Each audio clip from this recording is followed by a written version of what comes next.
And now, in our first segment, you'll meet an amazing educator with the ambition of bringing cutting-edge science and exploration live into the classroom. To achieve this goal, Joe Grabowski started an organization he calls Exploring by the Seat of Your Pants.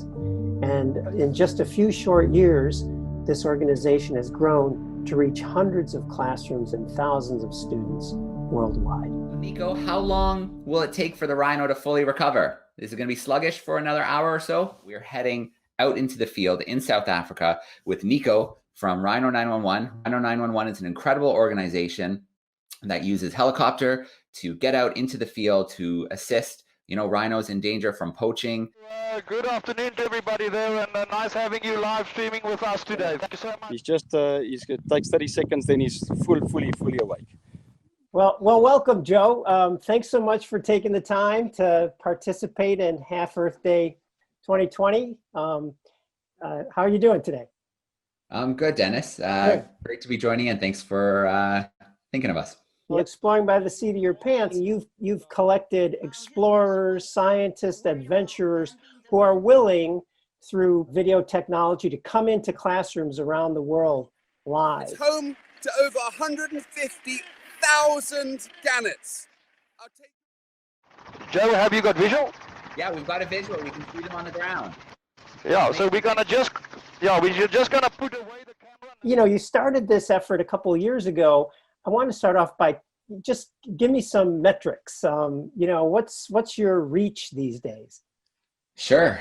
Yeah, so we launched September 2015. We've probably run well over 2,000 live events. Hundreds of thousands of students across North America have joined in live and interacted via camera spots. And then we've worked with scientists and explorers for these events from over 80 countries. So we've got this great community of educators across North America, getting close to 10,000 strong now, who are taking part in these events and bringing the world live into their classrooms. Yeah. So we're going to put the website up so people can see, encourage them to visit. Obviously, it's easy enough to find Exploring by the Seat of Your Pants. Now, your mandate and your network is very broad. In other words, all aspects of science and many aspects of conservation. And as you know, our focus is really biodiversity, species, conservation. That's really our focus. So I was so impressed this past summer when you did Global Biodiversity Festival. Just tell me a little bit about that. Yeah, so we were right in the middle of the COVID lockdown, and a lot of the reason why we're in this situation is biodiversity loss. Coming more as habitat is lost, we come more into contact with wild animals. Ecosystems lose kind of that buffer of biodiversity that they need to help protect against things like this. So it seemed like a good time to celebrate biodiversity and really kind of shed a light on it. May 22nd is the International Day for Biodiversity. We planned a 3-day virtual festival for the general public. We pulled 68 amazing speakers, conservationists, scientists, explorers from all around the world. We broadcast the weird and the wonderful. We shared the challenges life is facing and also some of those good news conservation stories, and ended up having over 100 countries tuning in live, and produced a really cool book based off the festival with the scientists and explorers sharing their perspectives from their work on biodiversity. Now, Joe, both of us have talked about, we both have a passion and recognize the power of citizen science and community science these days. And again, sort of focused on biodiversity and observing nature. You've started another new initiative that you're calling Backyard Bio. Tell me a little bit about that. Yeah, so we take students around the world, but the hope is that they'll learn about issues and species and things around the world, and then kind of turn a lens back on their communities and see what's similar, what's different, and how can they have an impact at a more local level. Backyard Bio is all about, especially with kind of the uncertainty around how classes came back, whether they're live in the classroom, whether they're at home doing distance learning.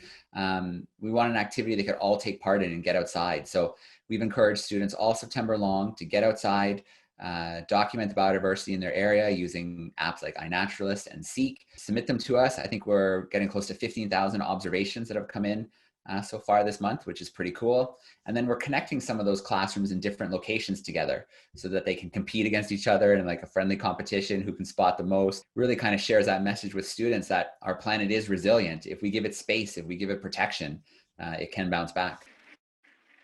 Ben, be real loud, okay? Hello, Ben.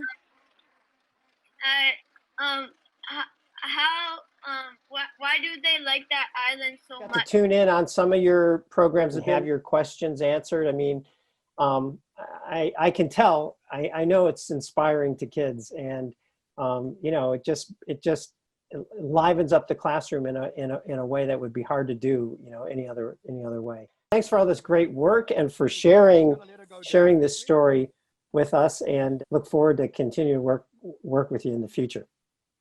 Yeah, absolutely, Dennis. My pleasure. And yeah, I hope any educators tuning in head over to exploringbytheseat.com, because 50 events a month, lots of opportunities. I bet will fit somewhere in your classroom. Sounds great. Thanks, Joe.